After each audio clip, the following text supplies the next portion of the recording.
Donc, on va démarrer sur sur le contexte qui a poussé le législateur à mettre en place la terminologie LOINC et l'échange par messagerie sécurisée de santé et l'alimentation du DMP.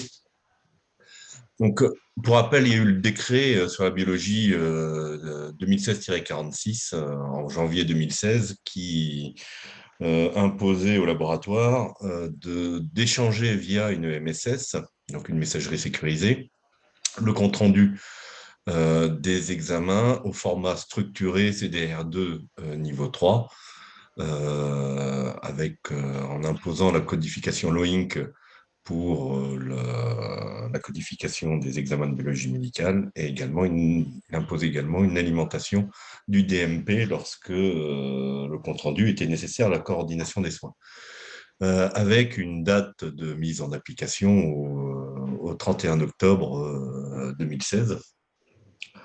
À cette époque, l'environnement n'était pas du tout prêt à recevoir des comptes rendus structurés, que ce soit en émission, hein, c'est-à-dire que les laboratoires, les éditeurs de biologie n'avaient pas encore fait les développements nécessaires, et encore moins les éditeurs de logiciels de LGC. Donc, il y a eu une réunion de concertation qui s'est mise en place avec, à l'époque, c'était l'ANSI, pas l'ANSI, la D6, la FEMA et la SFIL qui ont défini un planning de déploiement qui allait jusqu'en 2019. Et force a été de constater que ce planning de déploiement, même s'il a été en partie suivi par les éditeurs, n'a pas suffi à déployer l'usage de la messagerie sécurisée de santé, le CDR2 niveau 3, pour la transmission des comptes rendus. En parallèle de ça, vous avez Macron qui est arrivé président en 2017 et qui a lancé un grand programme qui s'appelait Ma Santé 2022 et qui s'est transformé en le virage numérique, et où il y avait un certain nombre de points. En tout cas, l'objectif de Macron et de ce programme, c'était d'accélérer la transformation numérique du système de santé en France pour en faire un des leaders européens, voire mondial.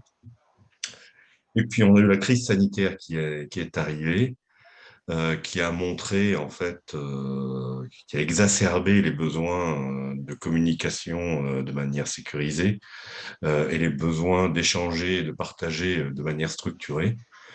Et donc, dans ce cadre, en 2020, il y a eu le Ségur de la santé. Et issu du Ségur de la santé, il y a eu le Ségur du numérique, où il a été décidé d'accélérer la transformation du numérique en santé en s'appuyant sur les services socles, donc la messagerie professionnelle et la messagerie sécurisée professionnelle et la messagerie sécurisée citoyenne, le DMP, l'agenda et l'e-prescription, c'est-à-dire le déploiement en masse de l'espace numérique en santé, et ces services SOC s'appuyant sur des référentiels SOC, notamment France Connect et ProSanté Connect pour l'authentification, mais également l'identité nationale de santé, les annuaires RPPS+, FINES+, le serveur multi-terminologie, on y reviendra, et l'opposabilité de la PGSSIS et l'obligation de certification HDS. Donc pour la biologie, ça se traduit en 3 cas d'usage. L'envoi systématique des comptes rendus structurés plus le PDF aux médecins et à l'ensemble des correspondants et aux patients par messagerie sécurisée de santé.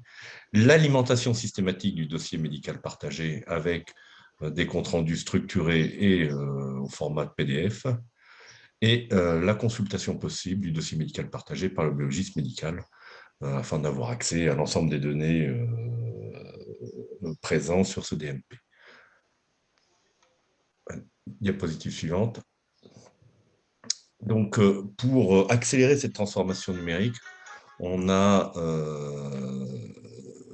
2 milliards d'investissements qui ont été consacrés à ce déploiement du numérique avec deux actions.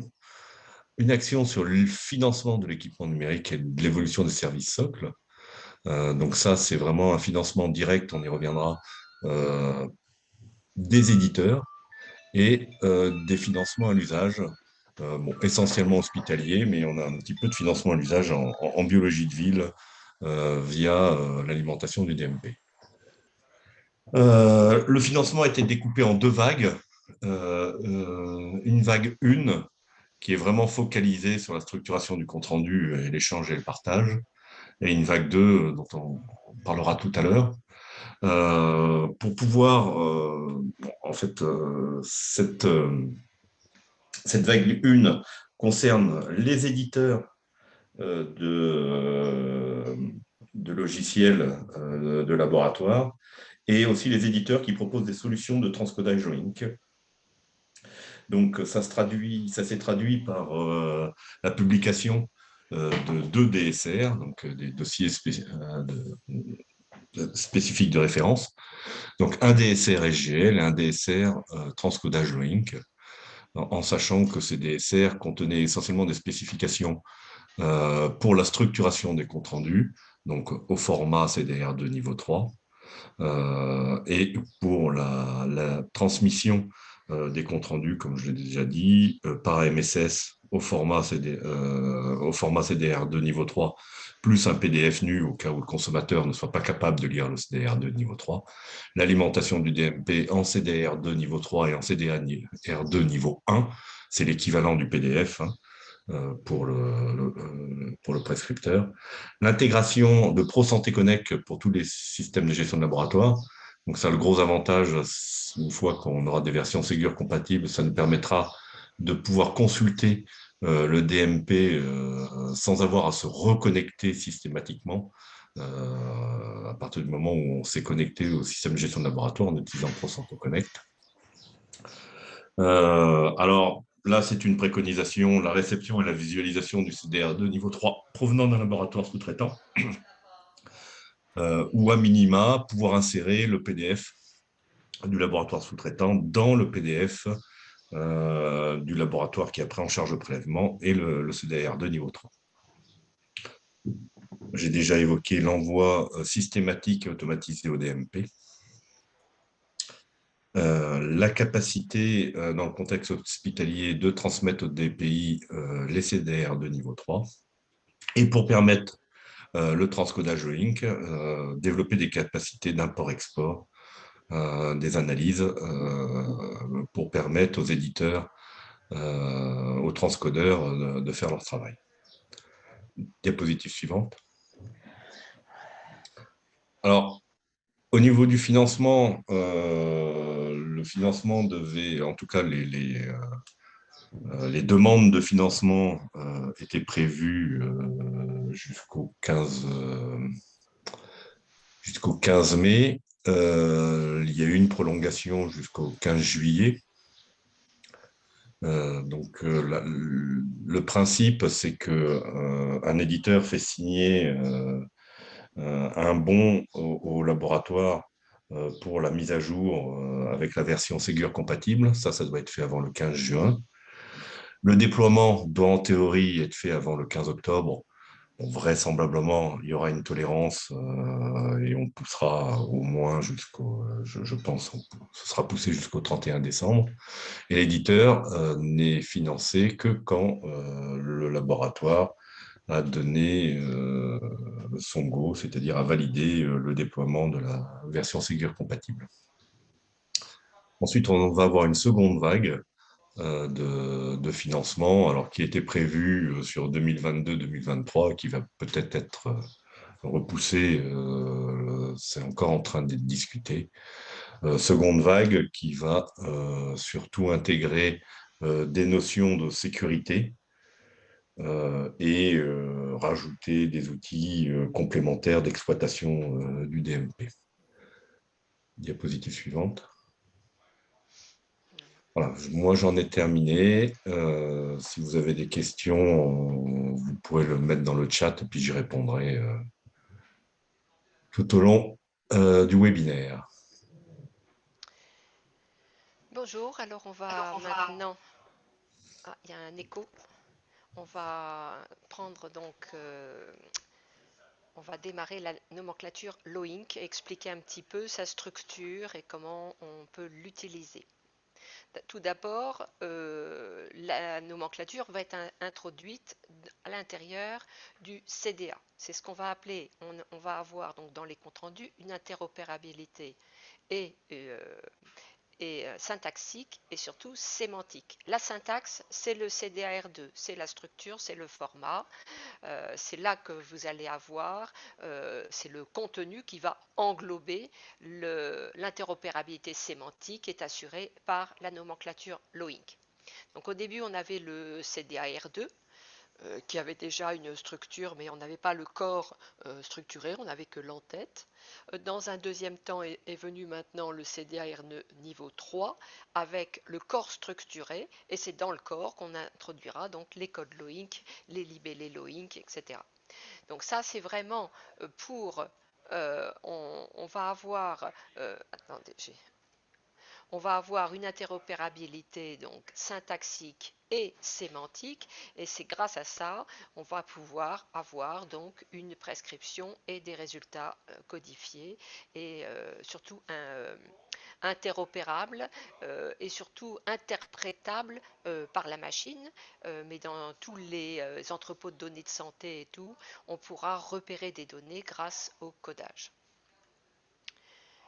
Alors la structuration, pour vous expliquer ce que c'est un petit peu que cette interopérabilité, quand vous avez un compte-rendu d'examen de biologie donc, qui est toujours conforme au cadre d'interopérabilité des systèmes de santé, qui est défini par l'ANS, ce cadre va donner donc la présentation des résultats d'analyse qui sont lisibles par un humain, et en parallèle, on a le code Loinc qui est derrière cette présentation lisible par l'humain.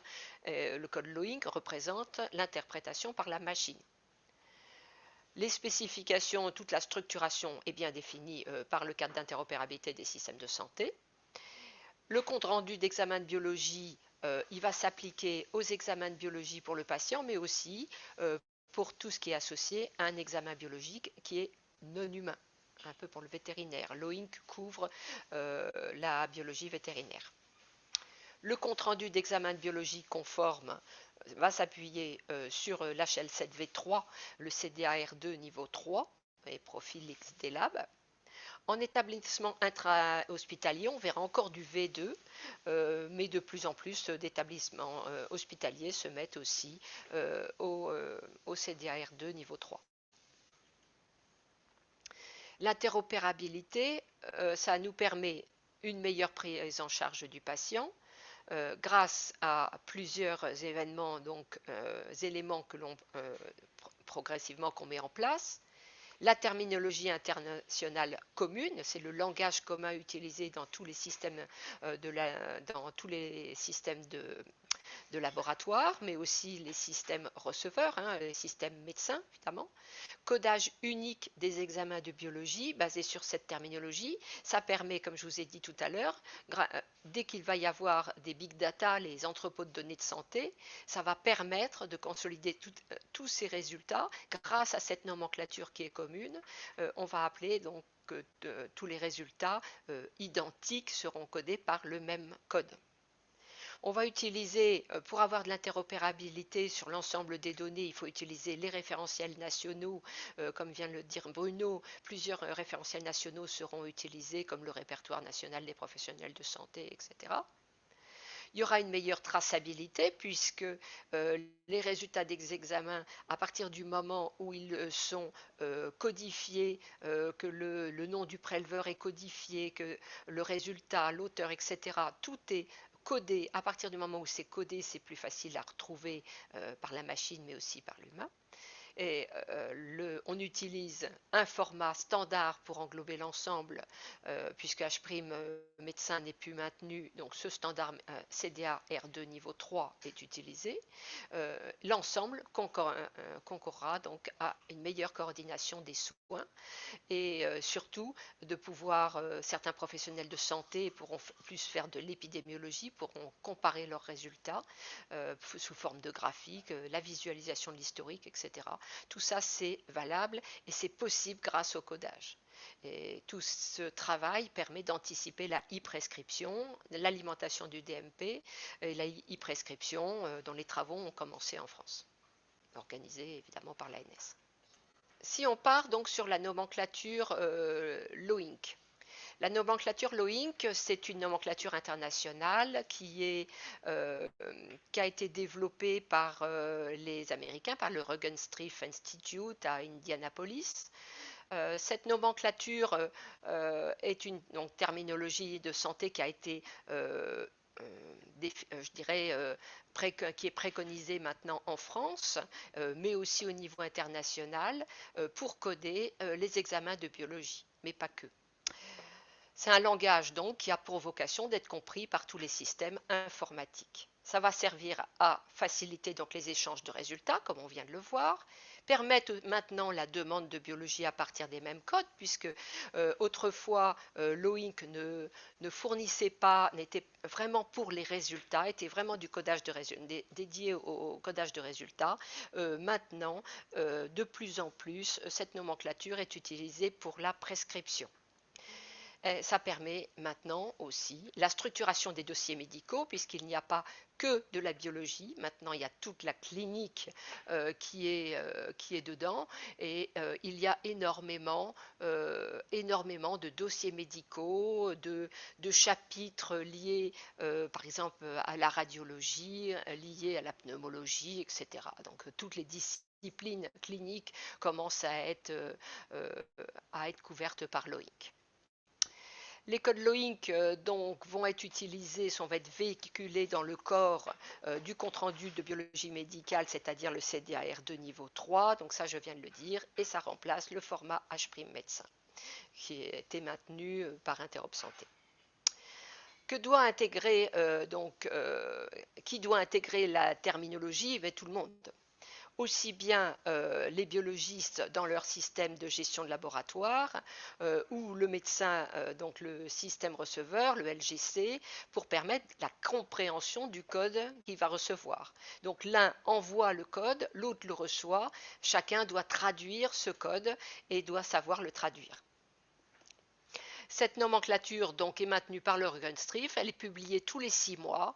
Actuellement, ils viennent de changer le planning. Maintenant, elle est publiée au mois de février et au mois d'août. Voilà sa structuration. Voilà une structure d'un code LOINC francisé, je dirais. On va avoir un code un code numérique qui est un calcul d'un algorithme dans leur système. C'est l'OINC qui nous donne ces codes. La structuration se fait en 6 axes pour décrire donc ce qui est mesuré. On a d'abord l'analyte. L'analyte, c'est celui qui est mesuré, évalué, observé, etc. Et je vais appeler ça des fois le paramètre, va lui être associé.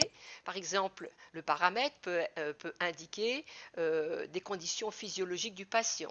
Si un glucose est fait à jeun ou un glucose en postprandial, par exemple.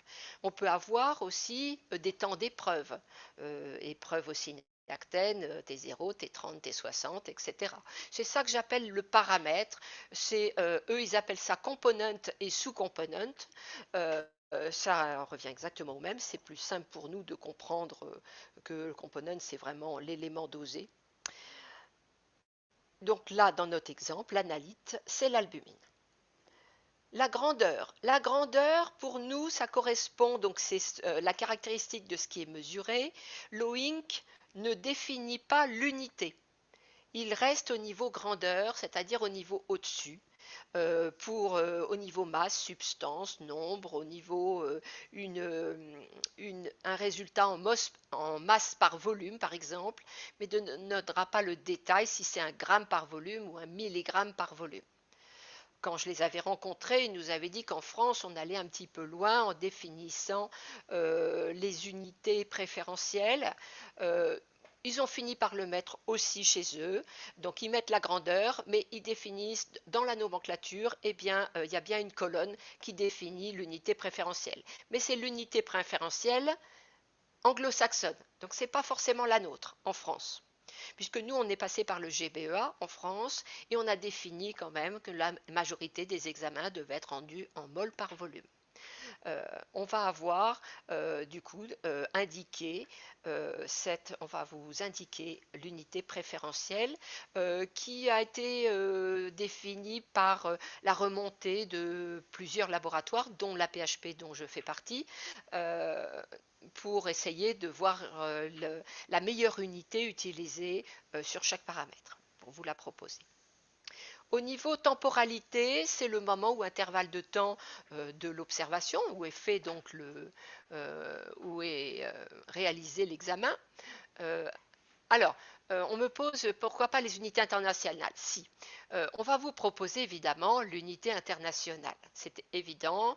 Je vais en parler après dans les jeux de valeur. On va vous proposer l'unité internationale, mais pas que, pour permettre aux laboratoires qui avaient des habitudes, je dirais, qui n'ont pas forcément envie de reparamétrer tout leur système. Je ne veux pas qu'on utilise les unités internationales pour transiter et de mettre une autre unité derrière. Donc, il est très important de vous proposer, dans certains cas, les paramètres les plus fréquents, la double unité. Mais ça, on va revenir à ça tout à l'heure. Donc, la temporalité, c'est le moment. Alors, on me pose la question toujours sur les unités.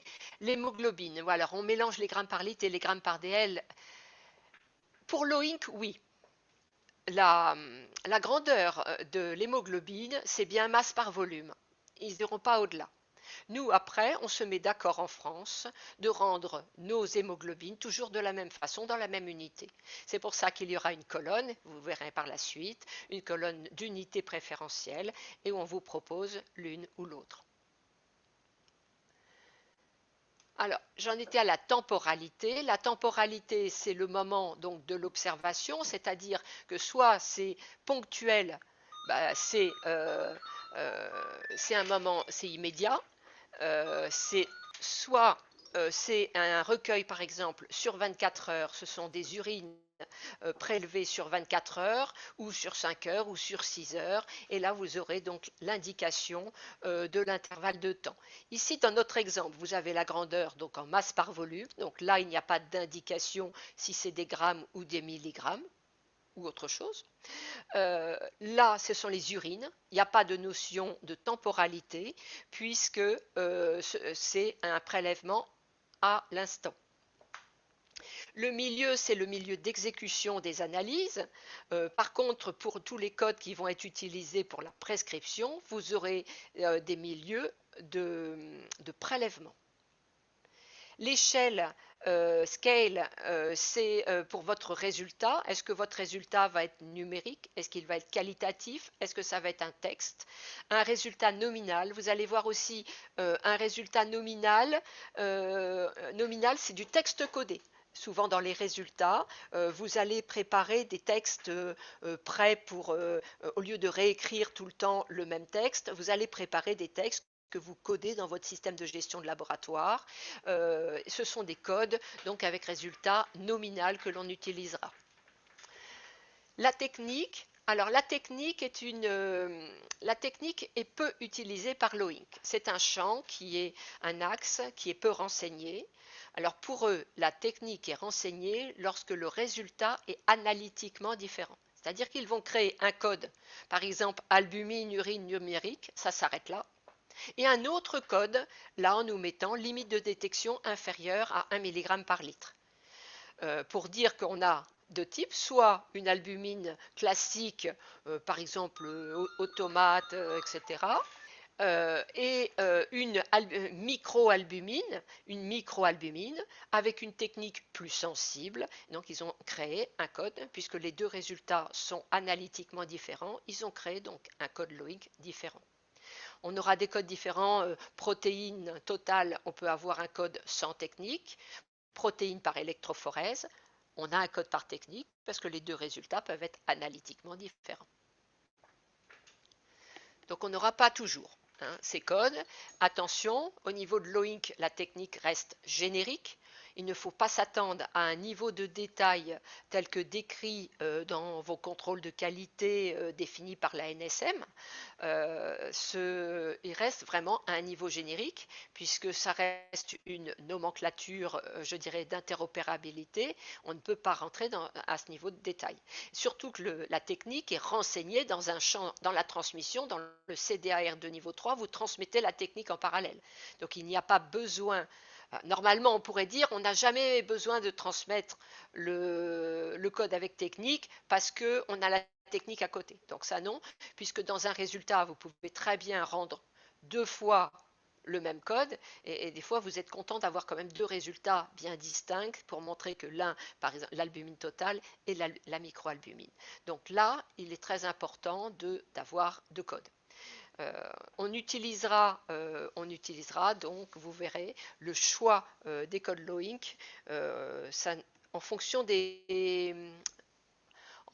disciplines. On n'utilisera pas forcément les codes avec technique et d'autres, on utilisera beaucoup les codes avec technique. Donc la nomenclature Loïc est définie par chapitre. Donc au niveau de la biologie, on a beaucoup de chapitres tels que antibiogramme, allergie, etc., la biochimie et d'autres. Puis la clinique, la radiologie, plein de questionnaires, des documents administratifs, la pneumo, etc. Elle a des panels, c'est des regroupements Alors ils nous donnent le contenu de leur panel. Ils ont défini des règles. Ils ont vraiment défini des règles de contenu de panel pour qu'on n'utilise pas leur code panel de façon anarchique. Ces panels servent à la prescription, mais peuvent servir aussi à un regroupement de résultats d'analyse. Dans le dossier patient, il peut y avoir des regroupements de résultats. Mais ces panels définis par Loïc ne sont pas forcément les mêmes que chez nous en France. Donc il refuse de nous créer, je dirais, tous nos panels que l'on demande parce que sinon ils ne s'en sortiraient pas à travers le monde. Ils acceptent, je dirais, un contenu où je dirais ils acceptent une marge de variabilité. Eux, ils définissent un certain panel avec certaines analyses dedans. Et dans leurs analyses, ils vont dire si vous rajoutez une technique, si vous changez d'unité, c'est pas grave. Voilà. Donc, on peut utiliser leur code panel tout en sachant qu'on ne met pas les mêmes codes Loïc à l'intérieur, du moment que ça reste on suit leurs règles. C'est toujours un petit peu complexe à ce niveau-là. Alors, y a-t-il une spécificité pour les données d'analyse génétique? Alors, il y a plusieurs chapitres au niveau de la génétique. Il reste très très générique, c'est-à-dire c'est surtout pour faire passer un compte-rendu en général, des résultats pas textuels, mais oui, si, en général des résultats textuels ou pour faire passer un arbre ou autre. Il y a très très peu de code. Bon, ils définissent juste le code et ces recherches de mutation, c'est tout. Donc c'est assez générique et derrière on peut avoir un ensemble de résultats derrière un seul code. C'est plus des panels qu'autre chose. C'est pas très détaillé et en général, on n'a pas du tout, moi je sais au niveau de la PHP puisque je me suis occupée de tout le dictionnaire commun à l'assistance publique et à la PHP, la génétique, je ne pouvais pratiquement pas la coder. Les généticiens voulaient une structuration du dossier, même s'étaient mis d'accord sur une certaine structuration, mais j'avais un code sur 10 à peu près renseigné, maximum. La nomenclature Loïc est regroupée aussi par groupe. Et alors les groupes maintenant, c'est nouveau, ils commencent à travailler dessus. C'est pour la structuration des données dans les entrepôts de données de santé. Vraiment à des fins épidémiologiques, sur un certain thème, ils vont regrouper par exemple le tabagisme. Et tous les codes, aussi bien administratifs, les questionnaires pour le patient, vont être regroupés et les résultats de biologie vont être regroupés sous ce groupe tabagisme. Alors, peut-on coder un prélèvement de type sang, artère, bras avant séance? Alors, les renseignements précis sur le prélèvement, ça sera pas, je dirais, au niveau de l'OINC que l'on renseignera. Au niveau de l'OINC, le milieu de prélèvement sera le sang. Par contre, la précision, la localisation du prélèvement, ça sera un champ différent pour définir le prélèvement. Ce sont des champs qui existent dans le CDARNE niveau 3. Il faudra utiliser donc les tables HL7 pour dire que c'est au niveau du bras, de l'artère du bras. Donc vous avez toujours des champs prévus à côté, mais ce n'est pas l'OIN qui le définit. Alors en France, on a voulu essayer. Alors, attendez, encore une question. Est-il obligatoire de regrouper les tests par chapitre de la NABM en utilisant les codes chapitres? Peut-on changer de regroupement d'examen? Oui. Ce qui est proposé, donc là, on va parler des jeux de valeur, de ce qui vous est proposé en France. C'est une proposition. Il n'est pas obligatoire de suivre ces propositions. Le rangement arbitraire qui a été fait, si je range l'hémoglobine en hémato, si vous voulez la mettre en biochimie, c'est votre, je dirais, c'est vous qui rendez vos résultats et vous le mettez dans le chapitre que vous désirez. C'est une façon d'afficher les résultats pour s'y retrouver, quand on recherche. Donc les chapitres de la NABM donc, sont affichés, mais on va le voir donc avec la description des jeux de valeur. Les chapitres de la NABM sont affichés pour permettre une recherche, mais pas au-delà. Hein, ce n'est pas pour vous imposer de regrouper tel test dans tel chapitre. Alors en France, on a voulu essayer d'utiliser la nomenclature LOIC et cette nomenclature LOIC, donc on a étudié les versions. La version actuelle, et d'ailleurs là je ne vous ai même pas mis à jour puisqu'elle n'est pas encore chargée, elle vient de sortir, c'est la 272 qui vient de paraître, qui vient d'être éditée au 15 février, et donc là elle doit être sûrement un tout petit peu plus évidemment enrichie que la 271. On a créé en France donc le jeu de valeur LOINC français. La ZIP, puis l'ANS, nous a demandé dans un premier temps de traduire la partie biologie, juste les chapitres de biologie qui concernaient la biologie, pour avoir une traduction et pour pouvoir utiliser la nomenclature LOINC en France. La version de traduction, celle qui est éditée sur le portail bioloinc.fr, c'est puisqu'il y a eu un appel d'offres qui a été émis par la ZIP puis l'ANS. Un appel d'offres et un consortium y a répondu pour gérer la nomenclature LOINC en France.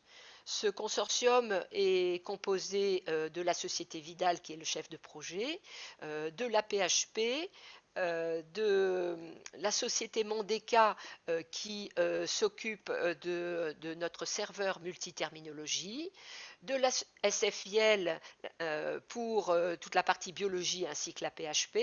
Mais maintenant, avec le nouvel appel d'offres dont nous démarrons actuellement, on démarre le nouvel appel d'offres, on s'est enrichi de l'université de Rouen, puisque maintenant le nouvel appel d'offres contient aussi la radiologie.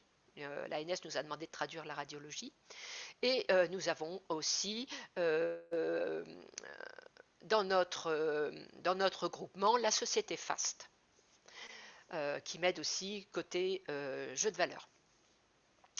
Donc, ce jeu de valeur français, au départ, donc, il n'y avait que celui-là. On traduisait la partie française avec déjà 56 000 codes, ce qui était déjà quand même très important au niveau de la biologie. On a essayé de l'aligner d'abord avec la NABM en se disant les biologistes connaissant très bien la NABM étant dans les systèmes de gestion de laboratoire, on va faire un alignement NABM LOINC. pour vous proposer tous les codes de la NABM tous les codes Loing qui correspondaient à chaque code de la NABM. Bon, c'était une première approche. Cette approche n'a pas été beaucoup utilisée parce que c'était encore très compliqué. Il n'y avait pas encore la dynamique qu'il y a actuellement en France. Donc on s'est tourné, on a voulu faire un petit peu mieux, apporter une aide plus importante et on a créé le jeu de valeurs circuit de la biologie. Alors ce jeu de valeurs circuit de la biologie, c'est exactement comme les États-Unis. Les États-Unis, ils ont trouvé sûrement aussi qu'on leur demandait des codes, des codes, des codes, et qu'après ils ne savaient plus choisir, leur laboratoire ne savait plus choisir quel ou tel code pour avoir une interopérabilité correcte au sein d'un pays. Euh, ils ont édité leur top 3000 des codes les plus utilisés donc, dans les pays anglo-saxons. Pour ce top 3000, on a fait pareil en France. On a fait notre top aussi. Là, on est à 5937 codes de résultats. Donc, on est à un top 5000 même maintenant, presque 6, pour avoir 80-90% de l'activité de biologie médicale, de ville, mais pas que. Maintenant, c'est des laboratoires spécialisés, l'hôpital, pour englober donc toute la biologie au niveau national. La version actuelle donc, qui est publiée sur le site bioloing.fr, c'est la version 1.1.16 et elle contient 1546 codes de demande pour 5937 codes de résultats. Elle s'enrichit tous les 6 mois. Et donc dans 6 mois, vous aurez la prochaine version et donc on va en reparler. Est-ce qu'il y a d'autres questions sur cette structuration? Sinon, j'attaque les jeux de valeurs. Alors, devra-t-on transcoder les anciens résultats reçus pour afficher les antécédents sur combien d'années? Bruno? Hop. Bruno? En fait, là, oui, oui, je suis là. Oui. Ça dépend de votre, de votre gestion de catalogue d'analyse, mais la plupart, en tout cas, si votre SGL régénère le compte-rendu, comme c'est le cas pour la plupart, le transcodage Loink, il sera rétroactif. Oui, s'il gère l'historisation, c'est ça? Ouais. Oui. Donc là, ça posera pas de problème. Après, c'est à vous aussi de, après l'affichage des antécédents et le nombre d'années, ça, c'est à vous de le définir. Alors, il manque beaucoup de codes. Alors, pour un labo, mais pas pour un établissement. Pourquoi? C'est au niveau du DPI, je suppose, là, dans ces cas-là. Ah, c'est sûr que c'est au niveau Ah du oui, DPI, ce ne sera des pas pays. rétroactif. Ça, c'est Ouais. clair. C'est au niveau du système de gestion de laboratoire. Ouais. Alors, il manque beaucoup de codes en microbiologie qui ne sont pas univoques. Alors, la microbiologie, on va en reparler, j'ai fait un petit point après. On va en reparler dans une ou deux diapos, je vous en parle. Alors, le jeu de valeurs, donc on a bien vu que le jeu de valeurs loin en français, celui-là, il avait tous les codes de biologie. Maintenant, celui que l'on utilise au niveau du transcodage, c'est le circuit de la biologie. Alors, ça correspond bien à la traduction française, donc des codes loin concernant la biologie. Hein. Alors, pardon, les deux jeux de valeurs, je parle dans cette diapo des deux jeux de valeurs. Le but était de publier l'ensemble des codes loin concernant la biologie, donc ça c'est le LOINC français, sur fichier Excel, visualisable sur le portail BioLOINC et libellé de référence en français.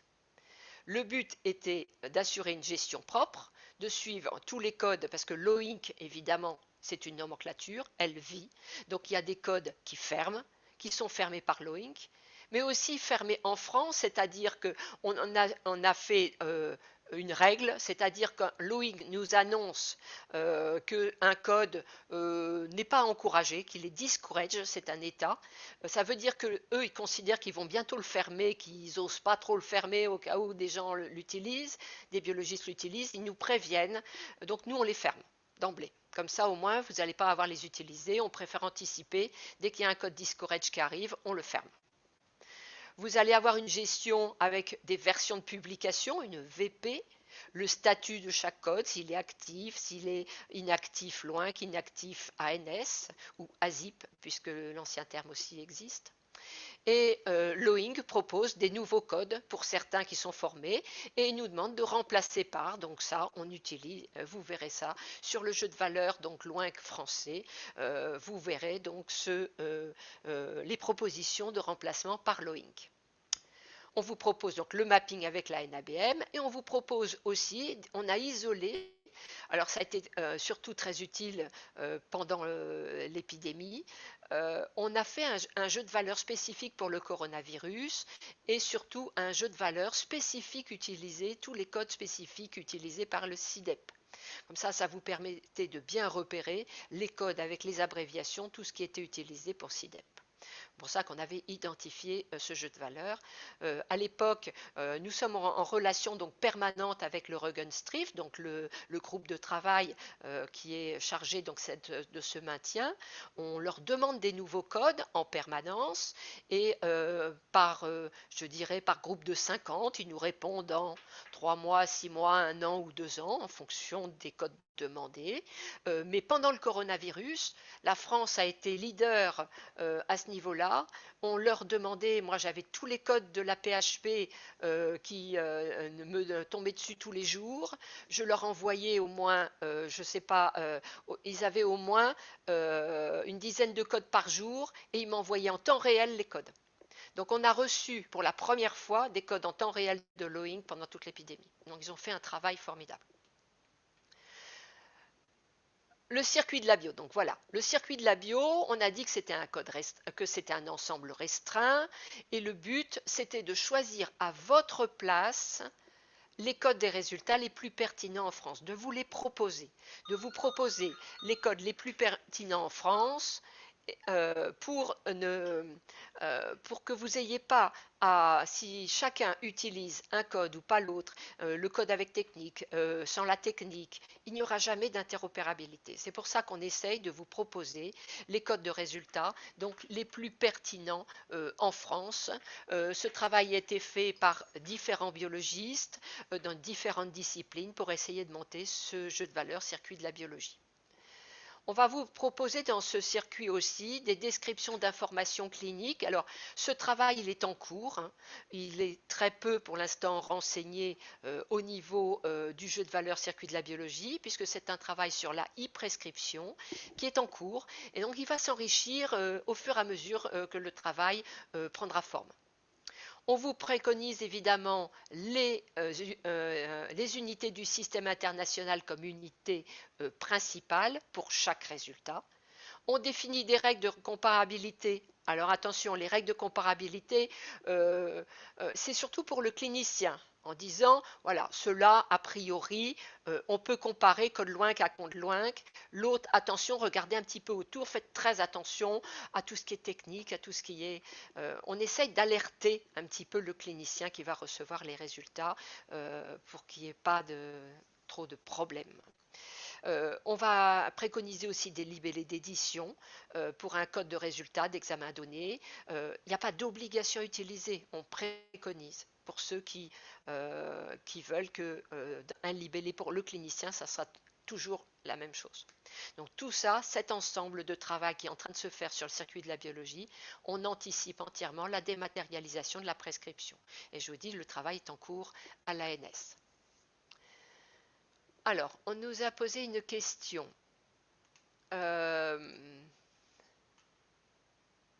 Alors, on vous permet de rendre des codes Loinc hors circuit de la bio?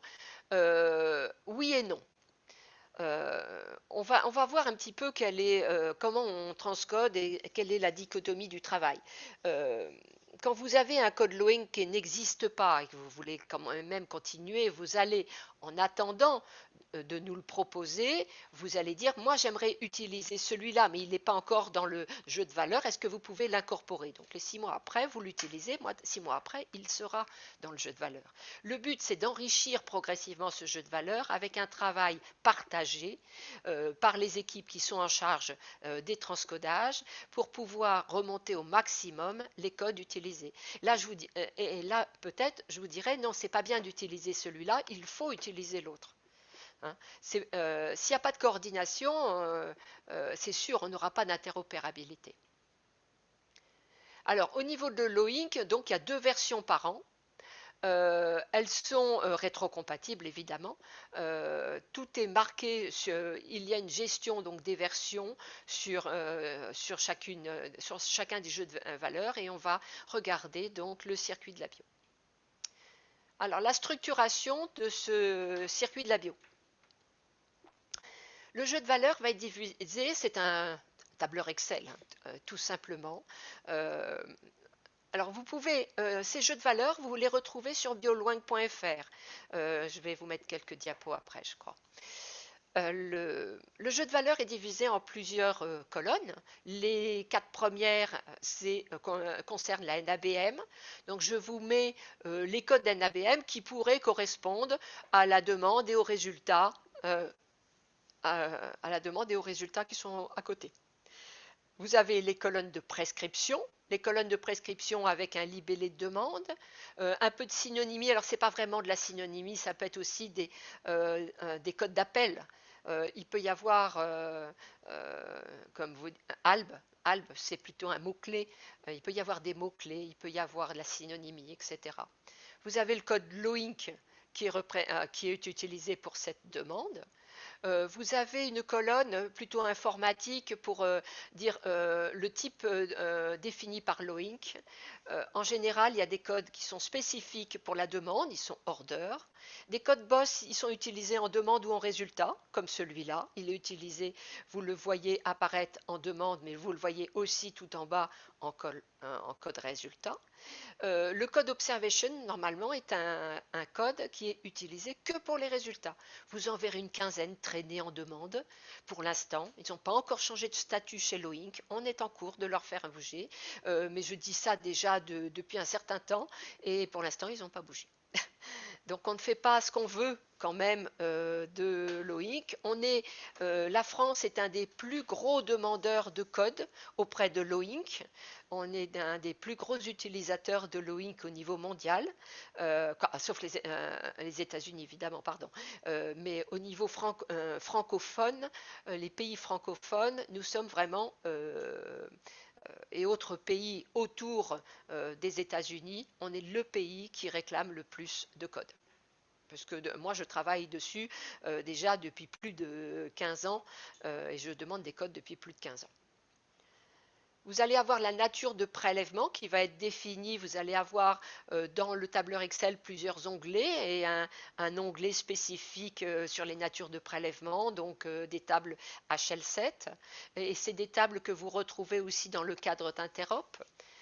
Est-ce qu'il va y avoir besoin d'un catalogue de localisation associé à la nature de prélèvement, comme on disait tout à l'heure?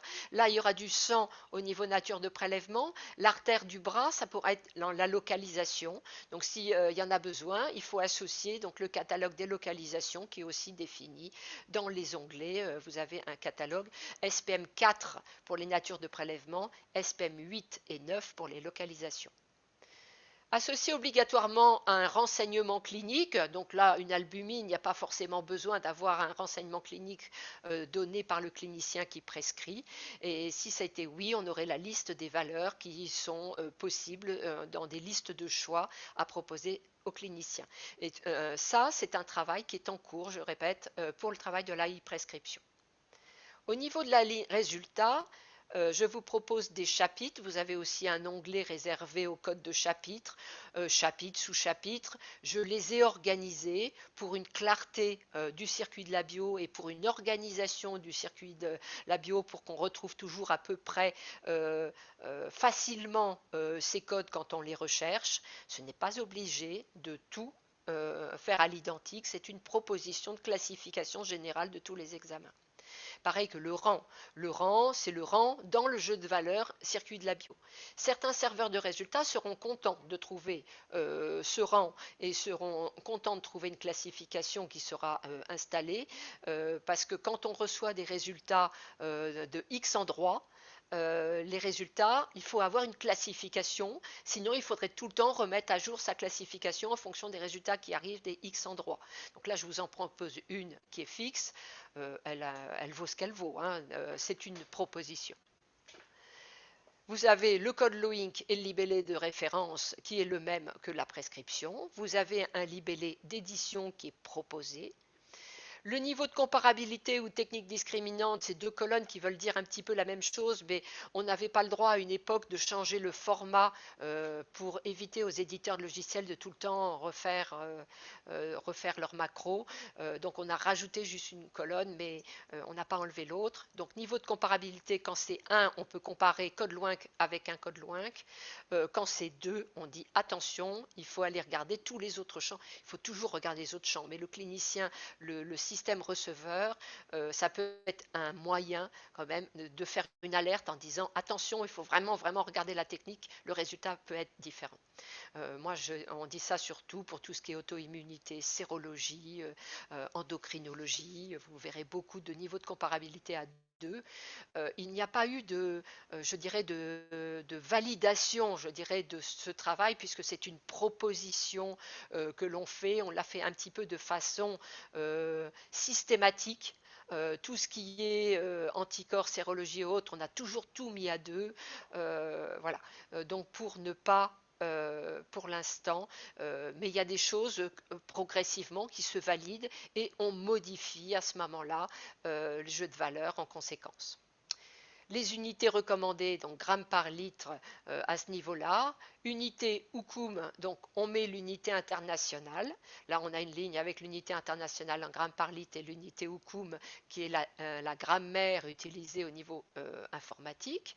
Et présence ou non d'un résultat sur un compte-rendu. Ça, c'est l'OINC quand il y a des panels qui nous dit tel code est obligatoire, tel code n'est pas obligatoire. Donc ça, c'est la description. Vous allez avoir à côté encore des colonnes de gestion de ce jeu de valeurs. Les colonnes de gestion de ce jeu de valeurs vont vous permettre, c'est ce que je disais tout à l'heure, pour bien suivre donc chaque version. Une version donc tous les 6 mois, avec une date de validation de la version, VP version de publication, donc le numéro de la version de publication, accompagné toujours d'une note de version explicative à chaque publication. Donc vous verrez à chaque fois l'explication de chaque version. Il y a des modifications qui peuvent être mineures, c'est-à-dire sur cet ensemble, code LOINC, libellé d'édition, unité. Vous pouvez avoir des versions mineures, c'est ce que je dis. Vous pourrez avoir donc version de l'item corrigé. Vous pourrez avoir une version juste d'item corrigé qui sera mis lorsqu'il y aura juste une modification du libellé d'édition ou de l'unité. Par contre, s'il y a une modification du code LOINC, et ça peut arriver, un code LOINC où le groupe de travail a dit non, celui-là, il n'est pas valable, il ne faut pas l'utiliser, il faut le remplacer par l'autre. Donc là, vous avez l'exemple. Pour les réticulocytes, on était parti sur un code trop spécifique. On est revenu sur un code plus large sans la technique. Il n'y avait pas besoin d'avoir 2 codes différents. Et à ce moment-là, donc, on vous a mis le statut inactif à zip. Dans la version 1.1.10, donc on l'a corrigé et on l'a fermé à cette version, donc le 15 janvier 2019, on l'a fermé, on l'a remplacé par 141.96-0, et il y a la ligne en dessous, on a le nouveau qui est actif à la version 1.10. Voilà, donc ça c'est le moyen de gérer les codes LOINC. Quand vous regardez les codes de résultats, ici, vous pouvez très bien avoir un libellé d'édition et pas de code LOINC et pas de libellé de français de référence. Alors vous vous dites, là c'est anormal, où est mon libellé? Il faudra aller le chercher. Ah, je ne l'ai pas mis peut-être. Je cherche la diapo, excusez-moi. Non, je ne l'ai pas. Bon. Donc il faudra aller le chercher dans les 2 colonnes qui suivent encore ces colonnes en jaune de gestion. Vous allez avoir 2 colonnes. 2 colonnes pour les codes de résultats en attente, c'est-à-dire qu'on va vous proposer un code à portée nationale en attendant que l'OINC nous le donne. C'est-à-dire que ça vous permet de préparer votre transcodage, qu'il soit unique en France, et une fois qui sera arrivé, il y aura un remplacement du code à portée nationale par le nouveau code. Donc au début, c'est vide puisqu'on nous a dit de ne pas mélanger les codes à portée nationale et les codes LOINC pour la gestion automatique des mises à jour dans les systèmes de gestion de laboratoire. Donc on a respecté, on nous a demandé de faire des colonnes. Donc on a 2 colonnes pour la demande, 2 colonnes pour le résultat. Et c'est la gestion des codes de résultat en attente. Vous avez l'onglet aussi numéro 11 de cette Excel où vous avez entièrement la gestion des codes en attente. Vous avez la liste de tous les codes en attente que vous retrouvez dans le jeu de valeurs, mais que vous retrouvez aussi dans l'onglet 11, où vous avez la totalité de ce qui est en attente, totalité de ce qui arrive, à quelle version ça arrive, par quel code c'est remplacé, etc. Donc vous avez une gestion dans cet onglet 11. Alors, ce circuit de la bio, donc vous avez vu sa structure, maintenant on va voir un petit peu ce qu'il contient. Je vous l'ai déjà dit, je me répète un peu, il va avoir donc des codes LOINC qui normalement ont la correspondance à l'unité qui correspondent à l'unité internationale. C'est l'unité en général principale dans les systèmes et c'est celle qui est recommandée dans les c'est celle qui est recommandée par le cadre d'interop. Il y a les recommandations émises sur les unités donc utilisées par le code LOINC proposé. Donc, on essaye d'éviter les différences de décimales. Récemment, on m'a dit à tel code, nous on utilise le milligramme par litre, vous l'avez mis en grammes par litre, etc. Alors ça peut être tout à fait justifié. Donc moi je revérifie au niveau de différents laboratoires, je revérifie avec FAST et avec le dictionnaire de l'AP quels sont les résultats les plus fréquemment utilisés, etc. Ça fait déjà avec FAST et la PHP, ça fait déjà un creuset suffisamment important de laboratoire pour dire oui ou non, on accepte la modification d'unité. Si on ne l'accepte pas, vous avez le droit d'utiliser. Mais c'est vrai que pour un clinicien qui va recevoir un résultat avec une décimale et l'autre avec une autre décimale, il risque de faire des erreurs. Donc attention à ces changements de décimale. On a utilisé, je vous dis, l'unité internationale, souvent les moles par volume. Sauf, par exemple, pour la pharmacologie, il y a eu un consensus national à utiliser les masses par volume. Bon, sauf pour les métaux, on utilise aussi les moles par volume. On met donc l'unité internationale, mais pas que, je vous ai dit. Pour quelques paramètres hyper fréquents, comme glucose, cholestérol et puis quelques-uns autres, on va vous proposer 2 codes LOIC. L'un avec les moles par volume, l'autre avec les masses par volume. On pourrait dire on transporte et après on fait juste une conversion et on envoie la conversion. Mais pour le clinicien qui reçoit tantôt les grammes, tantôt les moles, si c'est le même code, on mélange les choux et les carottes. Donc ça, il n'est pas question de faire ça. Donc c'est pour ça que les 2 codes vous sont proposés. Et c'était pour éviter aussi que certains laboratoires ne refassent leur paramétrage en changeant l'unité principale. En ville, on est encore très habitué aux masses par volume pour le glucose. À l'hôpital, on est vraiment passé en mol par volume, mais pas partout. Et évidemment, je vous propose les règles de comparabilité dont je vous ai déjà parlé. On a mis aussi pour choisir tous ces codes, vous allez me dire, mais comment vous avez fait pour choisir, Donc on a fait des groupes de travail par discipline. On a essayé donc de proposer, on ne vous propose pas 2 codes, un avec l'autre sans la technique, parce que sinon vous n'allez pas savoir lequel utiliser. Donc, en général, c'est le code sans technique qui est fermé ou inversement, hein, et on vous propose l'autre code. Attention de bien regarder quand vous faites du transcodage, de bien éliminer tous les codes inactifs pour n'utiliser que les codes actifs. Vous allez voir, vous allez avoir des problèmes au niveau de vos commentaires et de vos interprétations. Dans les laboratoires, on a eu l'habitude d'utiliser des analyses porteuses de commentaires et d'interprétations. Alors ça pose beaucoup de problèmes parce que chez LOINC, ce n'est pas leurs habitudes. Ils disent que les systèmes internationaux, le CDA, savent très bien paramétrer et afficher des commentaires et interprétations. C'est vrai. Mais du coup, on a quand même une certaine habitude et il fallait trouver des solutions. Alors, quelques codes vont vous être proposés. Vous allez voir que certains codes existent quand même chez Loink, et donc quand je les ai tout de suite pris. Certaines propositions sont refusées chez Loink. On vous en propose des codes à portée nationale et ils resteront pérennes parce que Loink, de toute façon, ne veut plus en faire. Mais on peut aussi vous proposer un code par chapitre, par exemple. Dans le cadre d'Interop, c'est expliqué. Par exemple, ce code 48767-8, ça vous permet d'utiliser un code, un chapitre de commentaires, par exemple, que vous pouvez placer à un endroit ou à un autre.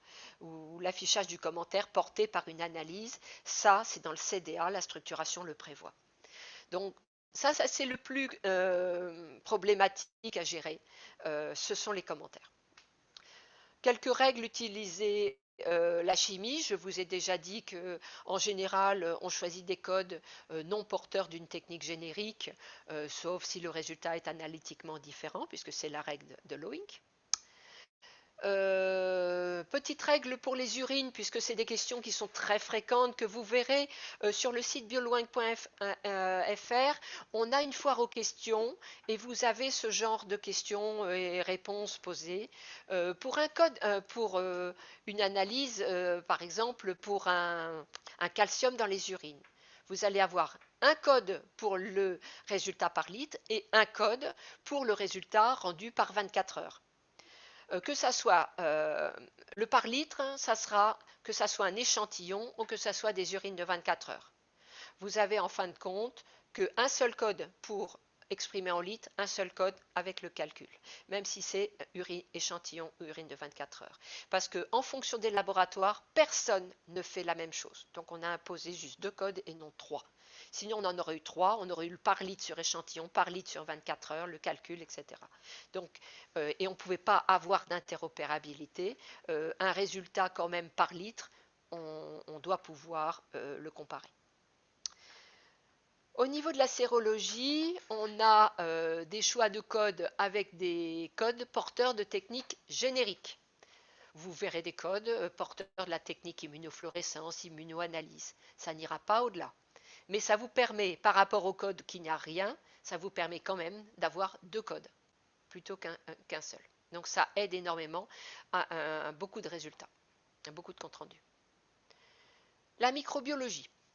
Vous avez pas encore beaucoup de codes, vous n'en avez pas assez, on en est tous conscients. Le problème de la microbiologie, c'est que le paramétrage est lié au système de gestion de laboratoire. Les codes pour la cytologie, vous les avez. En général, s'il vous en manque, n'hésitez pas à revenir vers nous et à nous en demander. Par contre, pour les cultures, en fonction du système de gestion de laboratoire, vous pouvez très bien avoir juste besoin d'un résultat micro-organisme identifié. C'est tout. Et c'est votre système qui envoie derrière ce code un ensemble de résultats qui affiche les germes, le nombre de germes, les antibiogrammes en fonction du germe, etc. Ça, c'est une histoire après d'affichage et c'est en fonction de votre système de gestion de laboratoire.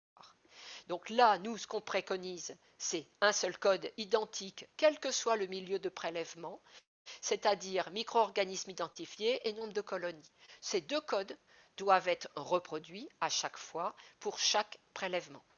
Donc ça, c'est le cas le plus générique.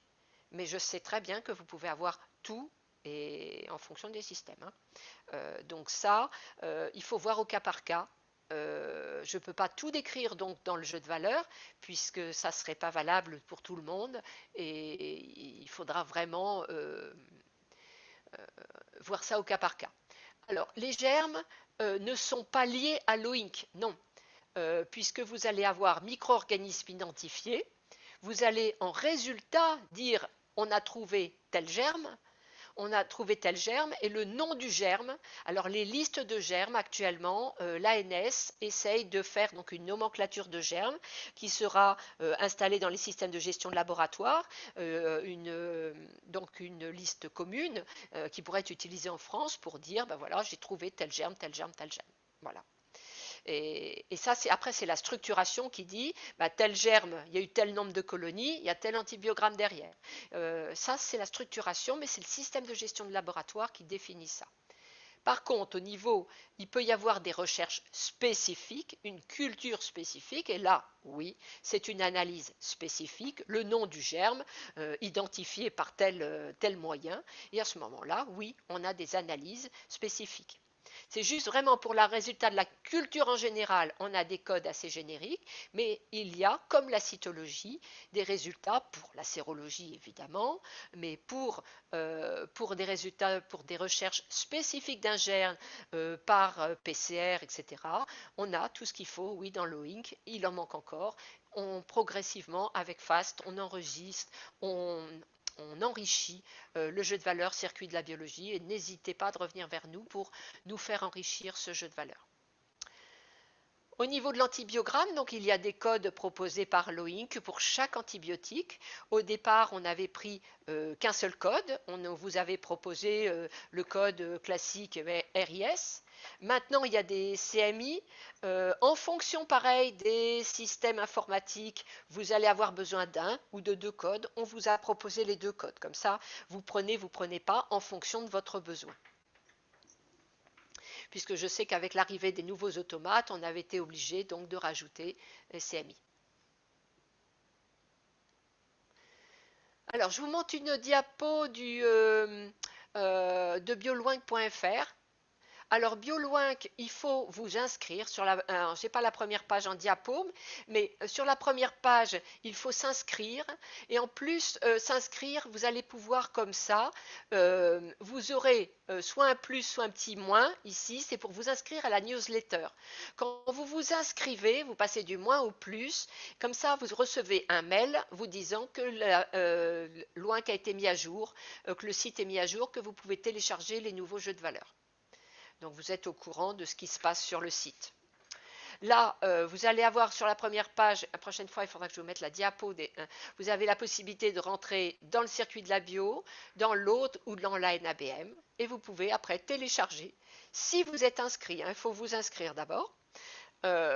Donc il faut télécharger soit la description, soit le jeu de valeur. Et vous pouvez aussi nous demander des modifications, nous proposer des éléments. Vous pouvez nous les proposer par deux moyens.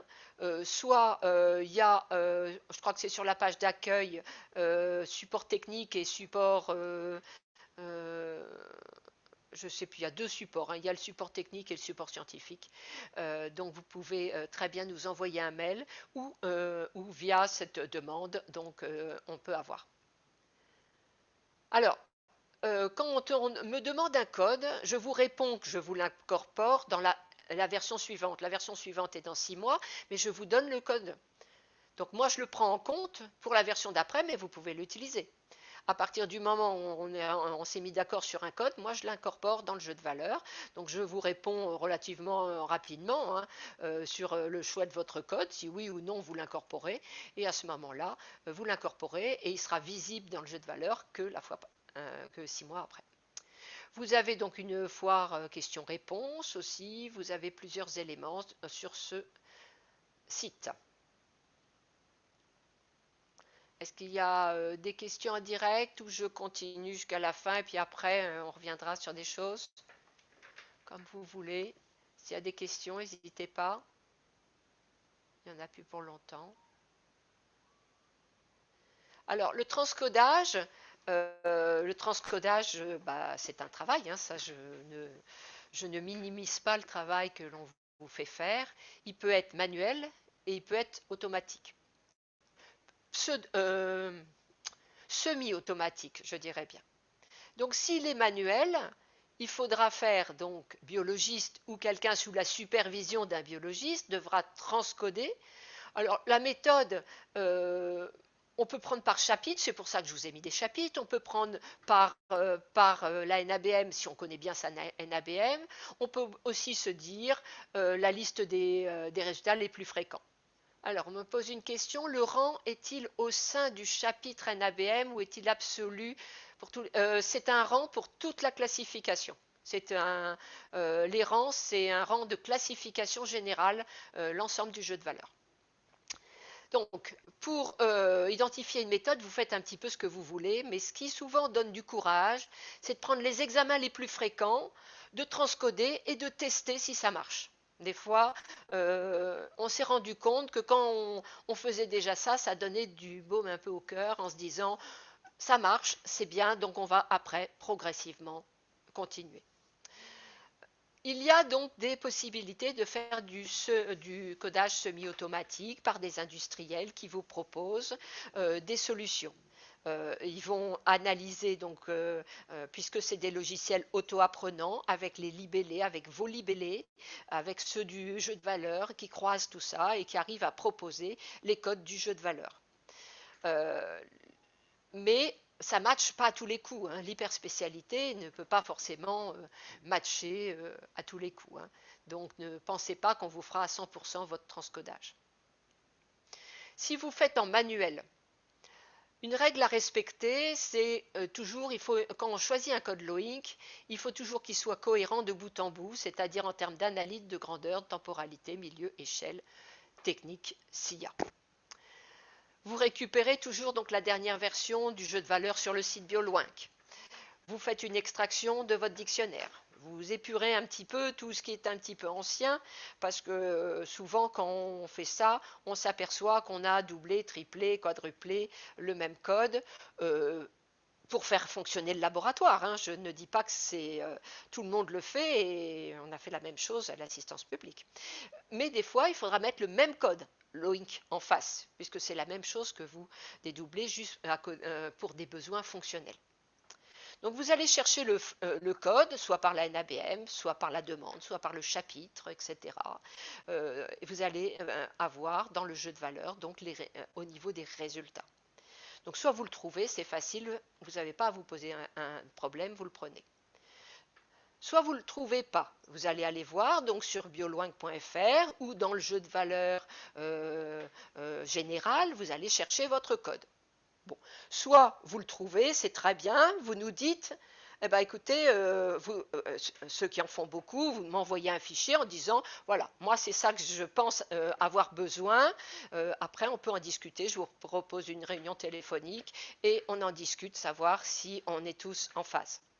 Vous pouvez très bien donc le trouver, ou si vous ne le trouvez pas, à ce moment-là, vous nous le demandez, et ça fait partie de la liste d'attente des analyses à transmettre à l'OINC. On a plus de 500 codes encore à demander à l'OINC. Ils vont très lentement à nous fournir des codes. Ils sont très pointilleux, ce qui est normal quand on gère une telle nomenclature. Donc, ça va très lentement. Donc, il faut être patient. Au niveau des LGC, c'est un petit peu différent. Au niveau des SIL, au niveau des systèmes de gestion de laboratoire, vous savez, c'est un transcodage dans le système. Au niveau des LGC, ils ont deux façons de faire. Soit ils vont avoir quand même un dictionnaire dans leur système et ils vont préparer un transcodage comme vous le faites, comme dans les biologistes dans les laboratoires, il va y avoir un transcodage avant. Et dès que le flux arrive, les résultats arrivent, les codes LOINC se reconnaissent. Soit on fait un post, je dirais, un post-transcodage, c'est à l'arrivée du code LOINC, à l'arrivée du libellé, etc. C'est là qu'il va y avoir la reconnaissance avec le libellé ou avec des systèmes auto-apprenants. Il y a maintenant beaucoup de systèmes avec l'intelligence artificielle pour reconnaître tel ou tel code LOINC. Donc il y a deux façons de faire ce transcodage au niveau des LGC. Plusieurs sociétés se sont tournées donc vers l'ANS, proposer leurs services. On a maintenant de plus en plus d'intelligence artificielle, d'aide à la décision au niveau clinique. On a aussi bien Biologbook, on a Kiro, on a Onaos, voilà, on en a plein. Et sinon, plus au niveau laboratoire, vous avez Medicus qui est le compte-rendu augmenté qui va apporter une aide au niveau du compte-rendu, c'est pour vos patients. Il va y avoir Fast Services qui va vous proposer une aide de transcodage et donc ça peut vous aider à faire ce transcodage. C'est de bio, pareil, mais qui vous apportera aussi autre chose au niveau conseil en biologie médicale. Donc il faut aller voir, faut prendre contact avec ces sociétés qui peuvent vous amener plein d'autres choses que le transcodage. Le transcodage, je dirais, n'est qu'une première étape pour utiliser leurs aides et leurs outils. Voilà. On a. Alors, qu'est-ce qu'on me pose comme question? Existe-t-il une notion de traçabilité, de validation par un biologiste ou par un robot dans les résultats? Dans les résultats LOIC, je ne vois pas pourquoi. Là, c'est idem pour les automates. Là c'est indépendant de LOIC. Là, c'est du fonctionnement, c'est du CDA, c'est les flux qui vont, Oui, je c'est le pense, CDA. vous donner. Voilà, c'est ça, c'est le CDA. Ce n'est Ça, pas le cette code traçabilité, elle LOIC. est dans le CDA. Elle n'est Voilà, pas c'est du tout ça. au niveau des résultats Loïc. Non. Alors, juste pour terminer, avant qu'il y ait d'autres questions, je voulais juste vous citer l'exemple français d'utilisation euh, de la nomenclature LOINC, c'est le projet CIDEP. La remontée des résultats nationaux des dépistages donc, du coronavirus au niveau national a été possible grâce à l'utilisation des mêmes codes LOINC au niveau de la remontée de vos résultats. Vous transmettiez à CIDEP.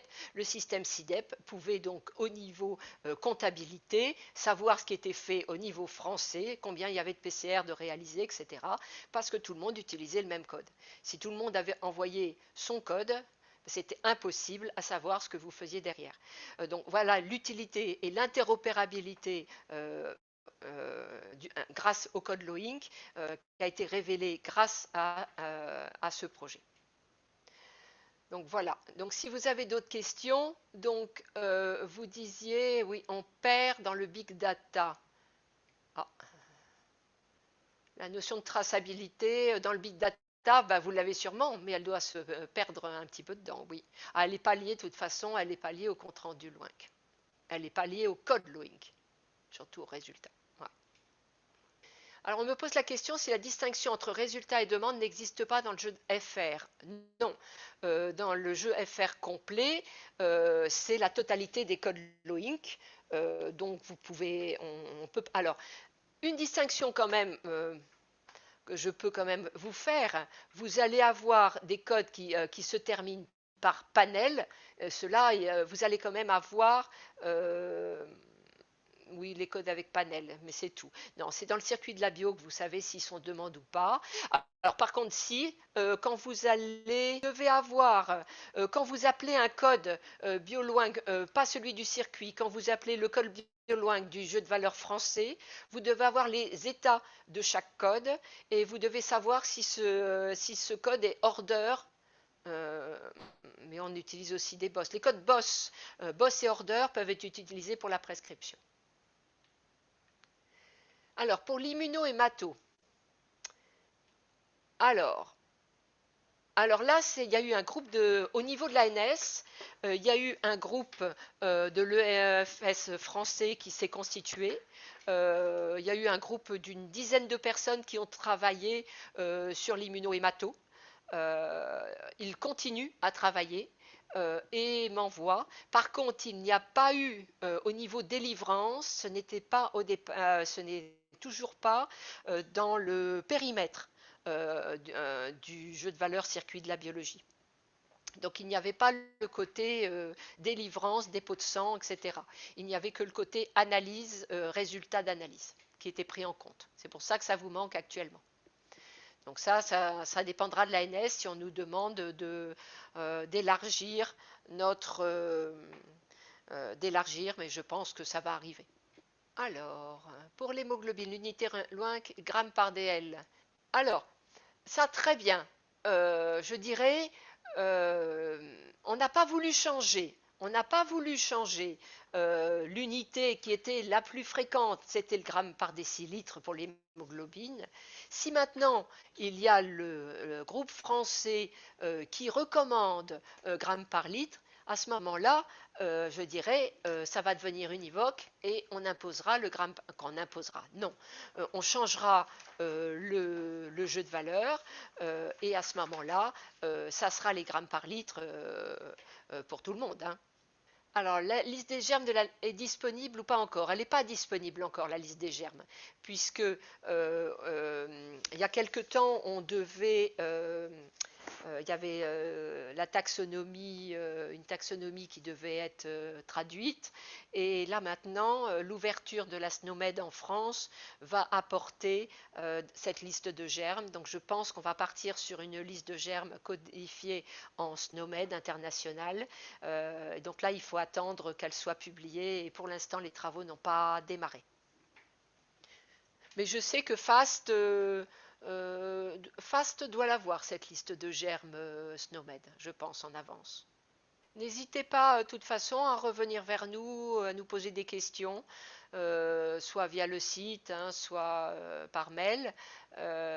Vous pouvez nous contacter facilement et à ce moment-là, si vous avez des questions, n'hésitez pas. Quand vous avez un problème, restez pas bloqué dessus, posez les questions.